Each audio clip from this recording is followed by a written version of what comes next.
na ako'y i-istorya ba. Real talk lang siguro ni.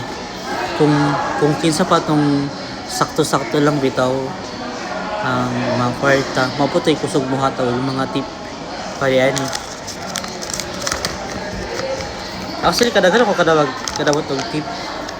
Pero mostly doon sa mga tao na kabalo ka ng kanang sakto-sakto lang bitaw ilahang kwarta pero muhatag yun sila.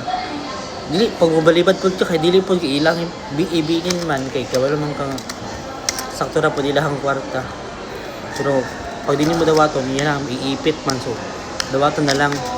So mo to pag nakita bitaw ng mga kadang piling nimo na piling mayaman mo patay ka ng no comment na lang pero katong mga customer na mo na sakto-sakto lang o ka ng sakto lang sa ilahang kwarta mo pay kusog mo hatag og tip based on sa akong experience lang as a promoter. So muna ko mabantayan mo. Salamat kay ma'am no, wala mo ko na ngayon ani ma'am kay ang akong service man is free naman na siya.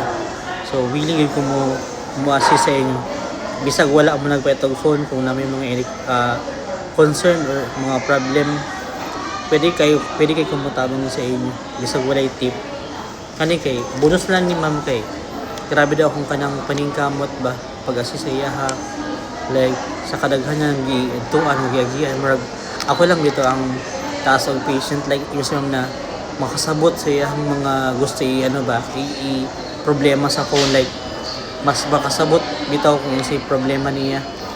So mo lang to guys mo gusto i-share sa inyo like wala lang maro mo bantayan. Salamat kay mama sa tip kay wala pud kay bang paitog kape. More blessings to come ma'am and ingat ma'am sa biyahe bisag layo imo ko gibalikan ma'am kay ako naman yung masaligan na mo sa inyo. Maraming salamat ma'am no. Thank you ma'am sa 100. God bless po.